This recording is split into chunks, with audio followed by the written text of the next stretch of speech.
Oke, jadi welcome back to Silent Trader Academy channel. Masih berjumpa kembali dengan saya, Om Silent, di kesempatan morning briefing hari ini, tanggal 11 Agustus 2020, ya, dimana teman-teman saya rasa cukup bergembira, ya, cukup bergembira karena market hari ini, ya, naiknya nggak banyak, ya, tapi member VVIP dapat banyak sekali profit, ya, jadi hampir seluruh saham yang direkomendasikan itu hit target, ya. Hanya satu itu Ekat yang memang sudah saya instruksikan untuk switching ke saham menu sore yang kemarin, ya, menu sore Senin. Nah, tetapi overall 90% ke atas itu tepat, bahkan menu live trade, ya, menu live trade VVIP, Bovin dan DAX, ya, itu profit di atas 5 sampai 10%. Oke, ya, apalagi dak bahkan sempat auto reject atas. Yang uniknya setelah dibahas langsung terbang, ya. Jadi buat teman-teman yang ada profit Bovin, profit dak, yuk coba share di kolom komentar, ya. Profitnya berapa persen gitu, tulis di kolom komentar, ya, agar teman-teman tahu bahwa di Silent Trader bukan hanya ownernya saja, tapi seluruh membernya juga bisa profit. Ya, bayangin, menu live trade itu kan gak gampang untuk profit, ya. Jadi, alasan saya jarang ada menu live trade, paling dalam 5 hari, ya, dalam seminggu itu paling 2 hari atau 3 hari saja yang ada, atau bahkan mungkin 1 hari saja. Kenapa? Karena saya benar-benar harus mempertimbangkan yang terbaik. Ya, saya harus mempertimbangkan sebaik mungkin, di mana bukan hanya saya. Ya, jadi kalau untuk konsumsi pribadi saya banyak scalping di luar rekomendasi. Tapi kalau untuk rekomendasi yang menyangkut kasarnya hidup orang banyak gitu kan, menyangkut perihal tentang orang banyak, masyarakat umum gitu kan, member VVIP, ratusan member VVIP, 400 lebih member VVIP Silent Trader Academy, ya, maka saya harus mempertimbangkan saham apa nih yang bisa di live trade dan semuanya bisa profit. Ya, jadi nggak gampang. Maka dari itu hanya sesekali saja, ya. Jadi kalau Bapak Ibu perhatikan juga, sekali menu live trade keluar biasanya akurat, ya. Kalau nggak percaya coba diperhatikan. Ya, saya hitung-hitung kurang lebih 80-90% menu live trade-nya hit. Kenapa bisa begitu, Om?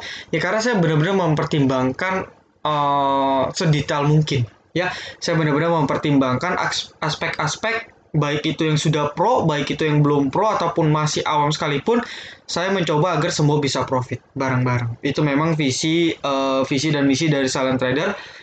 Ya, sama rata, sama rasa. Jadi, nggak ada perbedaan, mau modal kecil, mau modal besar, ya, itu semua harus bisa profit bersama-sama di Silent Trader Academy. Oke, jadi itu sekilas saja mengenai visi misi dari Silent Trader. Ya, dan juga selamat buat teman-teman yang sudah profit. Namun saya ingatkan sekali lagi, jangan terlena, ya, jangan terlena terhadap kenaikan market, ya. Jangan karena sudah profit banyak gitu kan, ya, nanti hari Selasa, hari Rabu, hari Kamis sudah mulai all in lagi.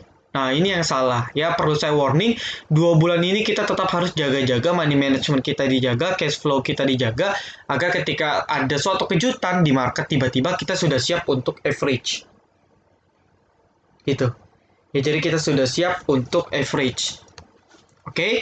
Nah, maka dari itu jangan terlena, ya, tetap ikutin trade plan, tetap ikutin arahan dari saya untuk member VVIP, ataupun teman-teman di luar yang ikut grup-grup lain, ya, ikutin saja mentornya, trade plan-nya gimana, ikutin, ya.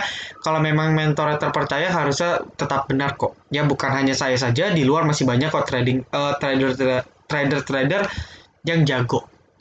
Banyak sekali, ya. Tetapi kalau ditanya yang bisa memimpin banyak orang, ya, itu mungkin sangat sedikit, ya. Kalau untuk pribadi, saya yakin banyak sekali yang sudah profesional, ya, tapi ketika dia diamanahkan untuk memimpin ratusan orang gitu kan, untuk profit bersama-sama, itu menjadi hal yang beda, ya, dan nggak semua orang bisa, ya, seperti itu. Jadi kalau untuk konsumsi pribadi, saya banyak scalping, live trade saya banyak sekali, automatic order saya banyak, ya.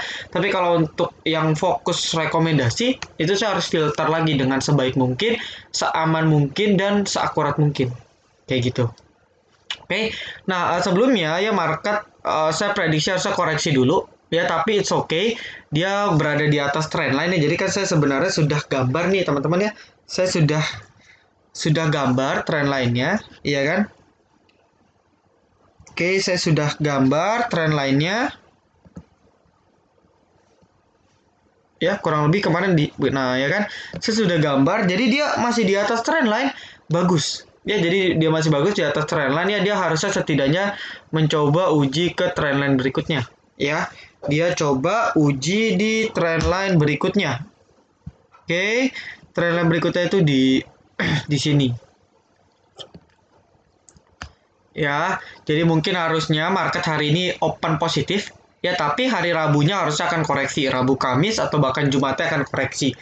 Jadi saya rasa mungkin hari ini kita bisa make profit banyak. Ya, tapi untuk Rabu dan Kamis kita harus berjaga-jaga, money management dijaga. Stock pick yang nantinya amit-amit gak jalan, tetap ikutin trend plan, ikutin area average, kita average, sabar, profit. Ya, itu prosedurnya. Oke, jadi sekilas saja market saya prediksi masih oke. Ya, masih oke, masih bagus juga. Oke, jadi kurang lebih seperti itu ya gambarannya. Nah, ini tentang market ya, jadi saya mau himbau dulu ya. Ada berita bagus lagi ya, jadi ada berita bagus lagi tentang farmasi ya. Jadi farmasi ini nggak ARB, bahkan naik lagi ya. Jadi saya sudah no comment, terserah mau dikerek kemana, harganya kan KF enough gitu kan, bahkan enough pernah ke 6.000 ya. Bahkan KF ini bayangin teman-temannya sebentar lagi mencapai all time high-nya ya. KF enough juga bahkan 6.500 kan pernah dulu di 6.500 high-nya ya. Jadi beritanya ialah 1.600 orang itu mau diuji ya, uji vaksin seperti itu. Dan kalau nanti hasilnya bagus ya tentu farmasi akan gila-gila. Tetapi kalau hasilnya kurang bagus ataupun negatif ataupun masih perlu uji yang lebih panjang gitu kan, ya maka akan berpengaruh juga terhadap sahamnya ya. KF enough, terutama KF enough ya, karena kalau yang KLBF kan belum jadi ya, belum kerjasama dengan Koreanya belum ya, tapi lebih ke KF enough ya, lebih ke dua saham ini. Nah, maka dari itu kalau kita mau trading lagi ya udah spekulasi aja ya, kita berdoa yang terbaik ya kan.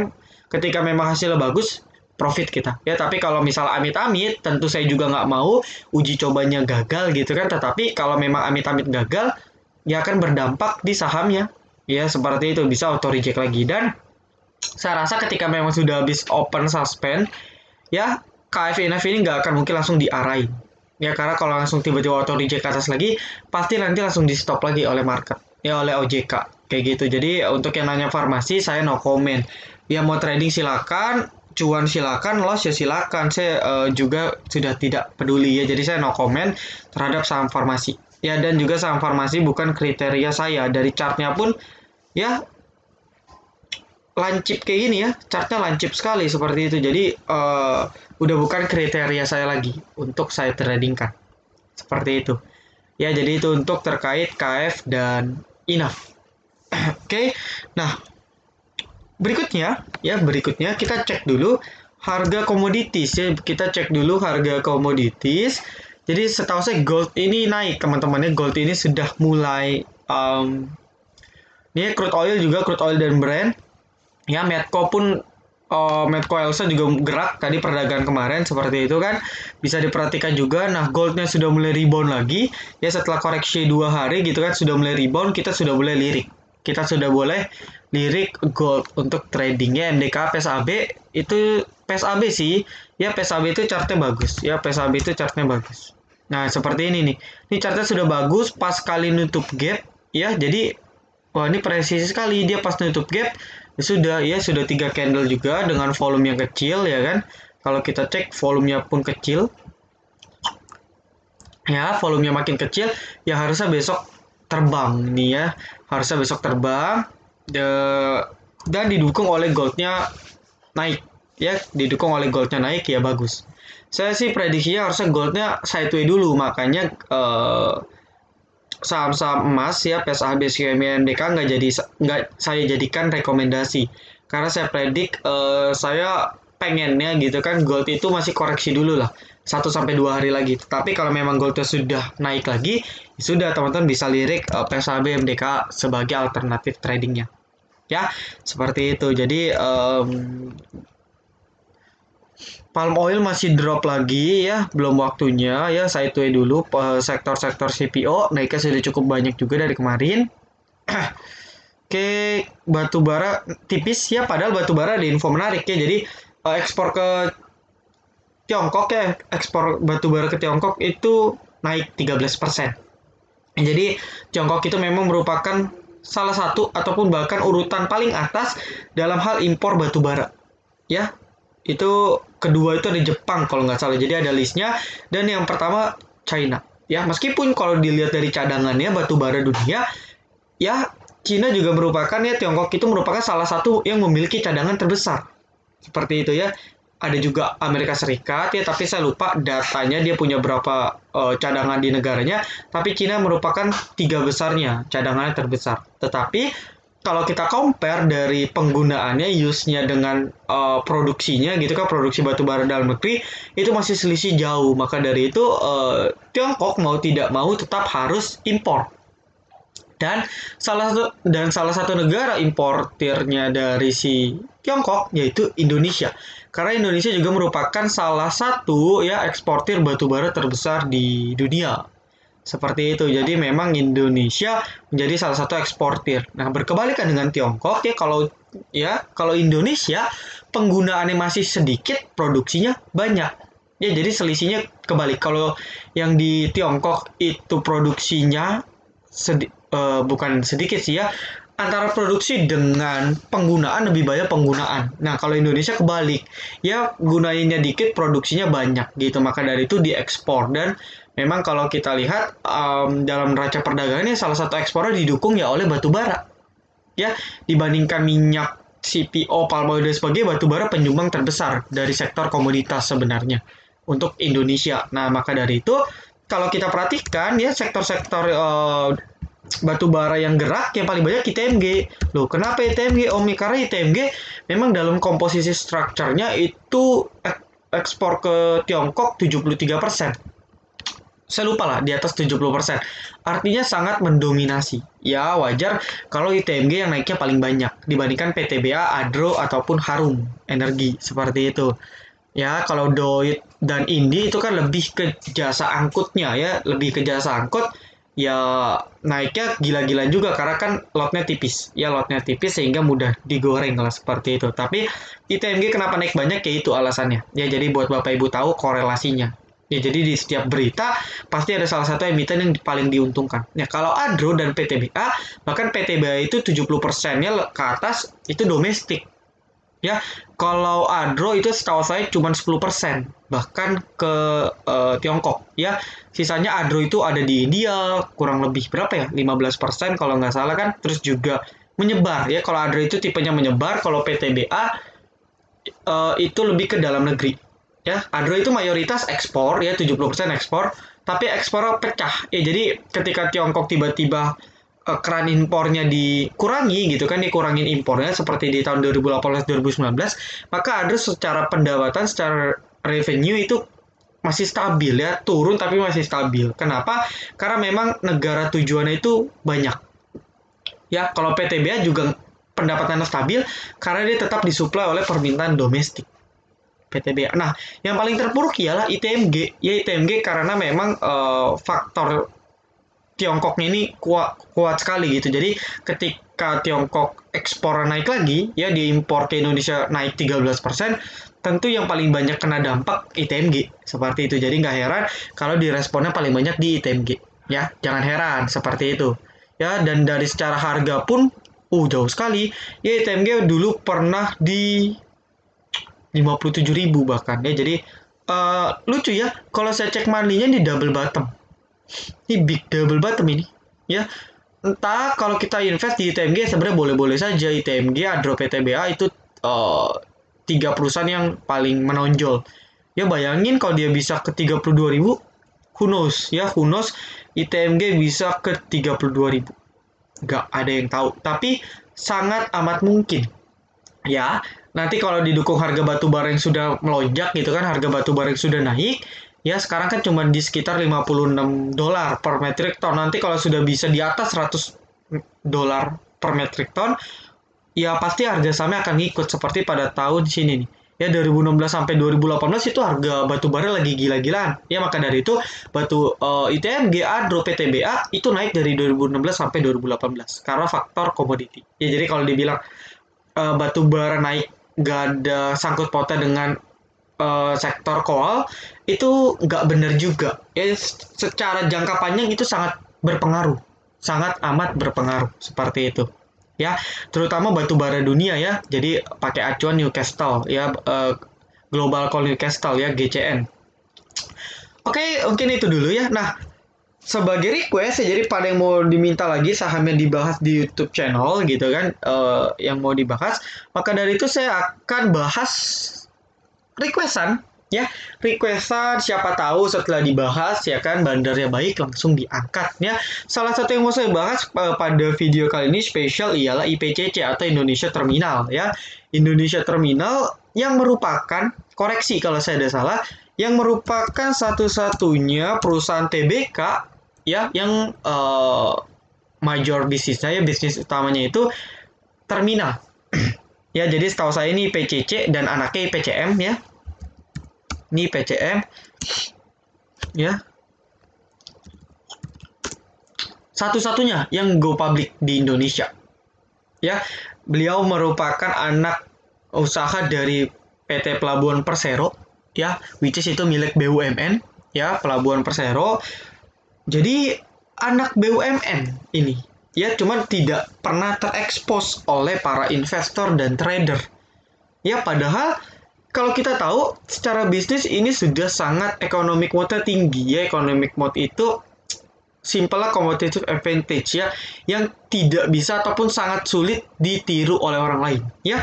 Hampir di seluruh pelabuhan di Indonesia ya dikuasai oleh IPCC ya, melalui anak usahanya juga IPCN.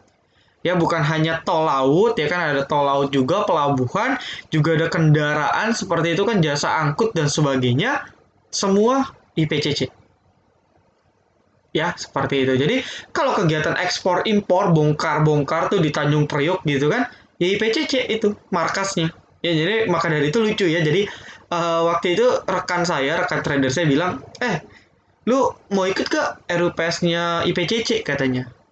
Ya, di mana kan saya bilang gitu. Oh, no, di Tanjung Priok. Terus saya pikir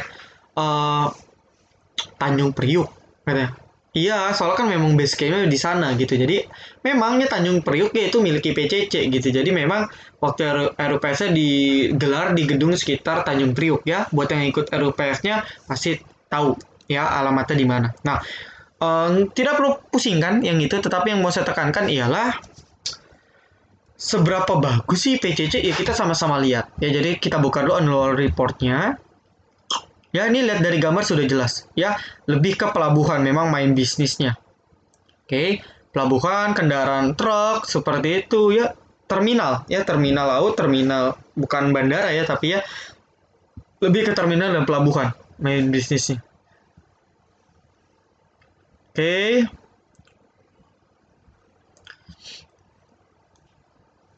Jadi ini ya ada komposisinya, kita bisa cek. Ya, 98% ya, 98% pelayanan jasa terminal dan jasa barang. Ya, jadi angkut-angkut yaitu masuk ke situ.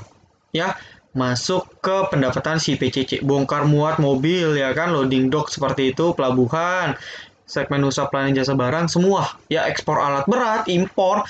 Jadi kalau industri bagus, industri apapun bagus gitu kan, impor, ekspor dan sebagainya, ya IPCC yang ikut kedukung.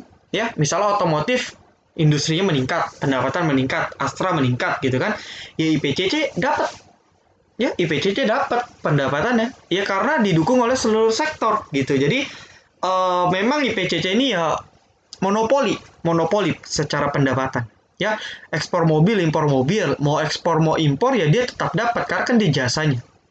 Seperti itu ya. Terus saya belum full baca ya. Nah, ini dimiliki oleh PT Pelabuhan Persero ya, dan 71%. Tandanya apa? Kepentingannya kecil ya. Jadi salah satu teman fundamental saya bilang bahwa lu ya John ya, lu kalau mau cari ya saham-saham fundamental bagus, salah satu kriterianya itu setidaknya dimiliki oleh apa sih itu? Oleh institusi ya, dimiliki oleh institusi di atas 50%. Jangan publiknya di atas 50%, sisanya bukan non publik, itu nggak bagus ya. Dan kalau kita lihat publiknya itu cuman 22%, kecil sekali dan bagus ya, secara salah satu kriteria ini cukup bagus ya, komposisi pemegang sahamnya. Nah terus kalau kita breakdown lagi, itu ada agensi ya, asing juga ada, mutual fund, terus juga ada ini banyak nih ya, ada broker dan sebagainya ya, jadi cukup oke. Ya, ini juga merupakan pemegang sahamnya PT Pelabuhan. Oh, ada Allianz Life juga ternyata ya, Reksadana Trimegah. Oke, jadi ada asuransi juga ya, mutual fund. Ya, jadi banyak sekali reksadana yang taruh di PCC. Oke, nah uniknya harga sahamnya terus turun pada saat dari dia IPO ya. Pada saat Nah, ini ya 9 alasan berinvestasi di PCC. Coba kita baca. Memiliki pertumbuhan kinerja operasional yang baik. Masuk akal. Kenapa? Karena memang nanti kita cek juga laporan keuangannya. Ya, masuk akal karena memang ya kalau ekonomi sudah bergerak lagi, otomatis ikut gerak. Ya, didukung pertumbuhan ekspor impor kendaraan, permintaan pasar kendaraan, satu-satunya terminal kendaraan di Indonesia. Nah, ini yang saya bilang. Ya, satu-satunya terminal kendaraan di Indonesia IPCC. Jadi nggak ada lagi kompetitornya. Ya, jadi kalau kita mau analisa enak sekali karena dia memang benar-benar tidak ada kompetitor. Ya, di satu sektor ada gitu kan tentang armada, tapi kalau untuk yang ngomong pelabuhan itu nggak ada. Ya, tingkat kepercayaan customer yang tinggi, mampu memberikan pelayanan yang berkualitas baik bertaraf internasional, memiliki image perusahaan dan global branding yang baik. Ya, 3 tahun bagi dividen, ya dividennya stabil sih ya, tahun turun. Nah, 2019 dia nggak bagi ya kayaknya ya. Nah ini ada nih, kalau kita lihat nih, kalau kita zoom ya, GCG-nya Good Corporate Governance-nya aja itu di atas 93, skornya itu sangat bagus sekali. Artinya tata kelola perusahaan itu bagus ya. Terus juga Customer Certification Index ya, CSI itu 4,6, rata-rata di atas 4. Wah bagus ya. Jadi high margin bisnis, nanti kita cek. Oke, ini ya awardnya banyak kali ya. Jadi kalau kita lihat corporate value anak perusahaan ya kan, terus juga corporate secretary communication ya, sales marketing the best, bla bla bla bla bla bla ya. Oke, jadi yes, sudah monopoli. Saya suka sekali ya dengan perusahaan-perusahaan yang monopoli pasar. Kenapa seperti itu ya? Nah ini rapat Dewan Komisaris, 14 kali komite audit, risk management. Oke, meeting. Nah ya, salah satu corporate governance tandanya itu GCG ya. Ada dia ngadain rapat gak sih, RUPES gak sih selama 6 bulan terakhir gitu kan, itu GCG ada panduannya ya. Dan kalau kita cek sudah dipenuhi dengan GCG skornya di atas 93 ya, bagus sekali. 93 itu sudah bagus sekali, sangat bagus bahkan. Artinya tata kelolanya, direksinya itu bagus ya. Oke,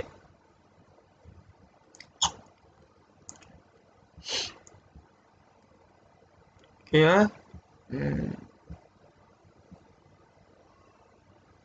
Nih ya produk-produknya ya. Bidang usaha, iya kan? Penyediaan layanan bongkar muat ya dari kapal. Jadi memang jasanya bongkarnya. Ya inilah istilah-istilah kargo ya. Kita nggak perlu bahas secara detail. Ya, ini annual reportnya lengkap sekali. Bahkan ada nomor MPWP-nya. Ya, ada siupnya juga, ada TDP-nya juga. Yes, jarang sekali saya nemuin annual report yang sedetail ini sebenarnya. Ya, nanti ada beberapa hal menarik lagi yang ingin saya sampaikan. Ya, Tanjung Priuk, oke.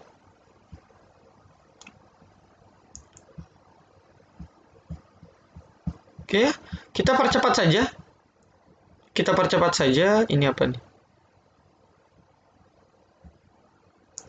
Oke, harga crude oil, harga CPO, ya. Ya, kalau komoditas semua ya IPCC juga gitu kan. Jadi bagus sekali. Nah, ini. Ya, tapi dia lebih terutama alat berat dan juga mobil. Ya, maka dari itu kalau kita cek kuartal 2-nya IPCC minus. Kenapa? Ya karena industri mobil dan alat berat juga terganggu gitu kan. Jadi nggak heran lah kalau ekspornya lemah, impornya lemah, ya IPCC kena gitu. Tapi kalau market sudah recovery ya kan aman. Ya pasti pendapatannya akan bertumbuh terus seiring pertumbuhan ekonomi. Ya, oke.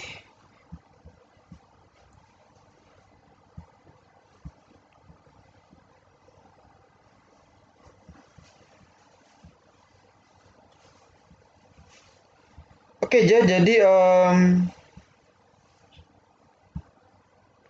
oke loh ya. Oke, itu sekilas. Nanti saya Bapak Ibu cek lagi aja ya. Kita sekarang cek mengenai ini laporannya ya. Saya juga belum cek. Tapi nah ini ya. Jadi kalau kemarin sidak itu di oleh Grand apa itu ya. Nah, kalau ini salah satu Big Four ya. Jadi Ernst Young ya merupakan salah satu Big Four atau kantor akuntan publik terbesar gitu ya di dunia maupun di Indonesia. Ya, EY dan ini namanya Purwantono, Sungkoro dan Surja. Ya, kita search. Setahu saya partnernya ini belum pernah kena ada kasus terkait audit. Ya, jadi secara auditornya itu harusnya sudah sangat independen dan hasil dari auditnya di laporan keuangan ini harusnya sudah dapat kita percaya. Oke, sekarang coba kita hitung working capitalnya 630 dikurang 191. Ya, working capitalnya 500 miliar. Wow, bagus sekali. Bahkan hutangnya pun, ya kan, hutangnya pun debt to equity ratio-nya rendah sekali, cuma 0,1. Ya, bayangin debt to equity ratio cuma 0,1 sampai 0,2. Ya, jadi benar-benar sangat rendah. Ya, kalau kita cek juga hutangnya itu nggak ada hutang bank bahkan. Ya, hutang dividen, ya nggak ada hutang bank, artinya nggak ada hutang berbunga. Ya, jadi benar-benar perusahaan yang sangat amat sehat. Jadi kalau kita kemarin lihat DAX dia masih ada hutang gitu kan, hutang bank gitu. Tapi kalau IPCC nggak ada. Ya kalau kita cek nih nggak ada. Ya mungkin ada tapi kita harus buka satu persatu, makan waktu. Ya, jadi pendapatannya naik stabil, beban pokoknya, oh ini naiknya agak lebih ya. Secara efektifnya kurang. Oke, bebannya nambah.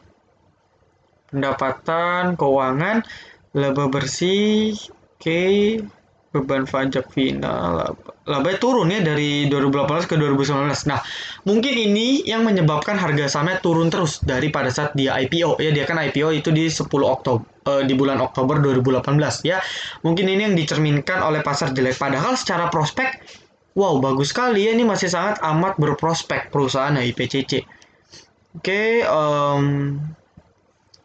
ya pendapatannya nggak ada ini ya, nggak ada something yang bagus ya yang bisa kita cek. Tapi kalau kita lihat dari financialnya ya, dari sisi balance sheetnya bagus sekali ya, cashnya juga banyak gitu kan, bahkan cashnya sudah bisa nutup hutang ya.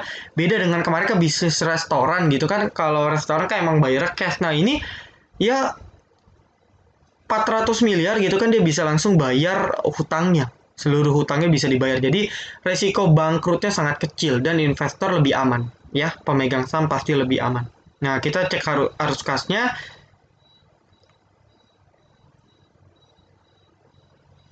Oke, cash flow-nya positif ya, yang dari operasi di 2019 bagus ya. Dia udah nggak bayar pemasoknya lebih rendah ya karena memang kehutangnya sudah sedikit. Oke, terus juga eh masih invest ya, jadi dia masih ekspansi. Arus kas dari aktivitas investasi itu masih negatif gitu kan, meskipun turun. Ya mungkin karena 2019 2018 memang IPCC ataupun pertumbuhan ekonomi kan juga melambat gitu, jadi wajar. Ya, tapi yang jelas dia masih melakukan ekspansi. Oke, dia bagi dividen. Ya, ingat ya tuh, nggak ada bayar hutang. Ya, nggak ada bayar hutang bank gitu kan, jadi aman. Ya, jadi cashnya juga masih relatif stabil. Oke, coba kita cek segmennya. Oh, kita cek pendapatannya dulu.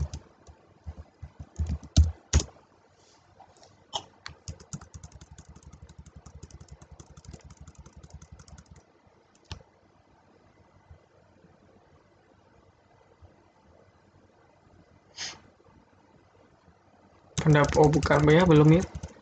Beban akrual pendapatan operasi.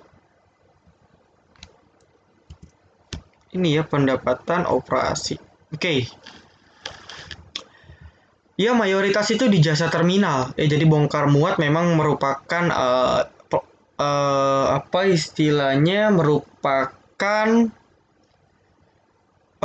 bisnis utama ya, merupakan bisnis utama dari si IPCC. Ya, coba saya cek segmennya. Ini saya belum cek detail sih ya, jadi saya cuma ngomong berdasarkan apa yang saya lihat, tapi perlu digali lagi lebih dalam. Oke, nah ini pelabuhannya ya. Ya, ini pelabuhannya ya. Tanjung Priuk. Ya, memang Tanjung Priuk ya base camp-nya. Jadi memang ekspor impor kita ya mayoritas di Tanjung Priuk. Ya, pendapatannya itu hampir 95% dari Tanjung Priuk. Jadi kalau memang kuartal 2 minus, ya kan turun drastis, ya jangan kaget karena kan memang lockdown seperti itu kan memang aktivitas ekspor impor terhenti. Jadi jangan kaget kalau pendapatannya hancur. Ya karena Tanjung Priuk menjadi base camp-nya. Ya, seperti itu. Nah, ya jadi jangan kaget nanti nextnya kalau kuartal 3, kuartal 4 perekonomian sudah jalan, aktivitas ekspor impor sudah normal, balik lagi ke harga semulanya gitu. Oke, saya mau hitung dulu ya. Tadi kan total equity-nya itu berapa ya? Oke, IPCC. Oh, udah nggak bisa ya gratisnya ya. Jadi kalau IPCC itu book value-nya berapa ya? Coba kita hitung tadi. Sebentar. Saya buka RT yang di HP aja deh.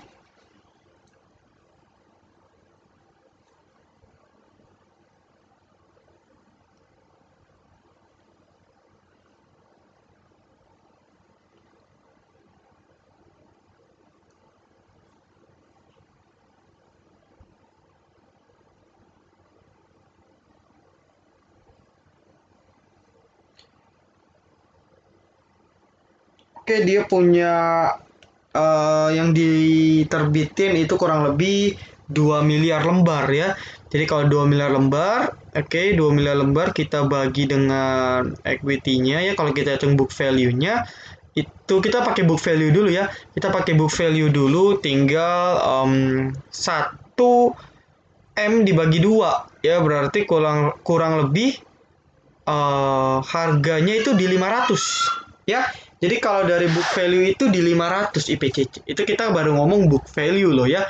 Itu kita baru ngomong book value dan belum secara valuasi. Dan saya dapat info dari teman saya itu kurang lebih valuasinya di 600 sampai 700. Saya sih belum hitung, nanti saya hitung ya. Tapi yang jelas dari book value-nya saja masih under value.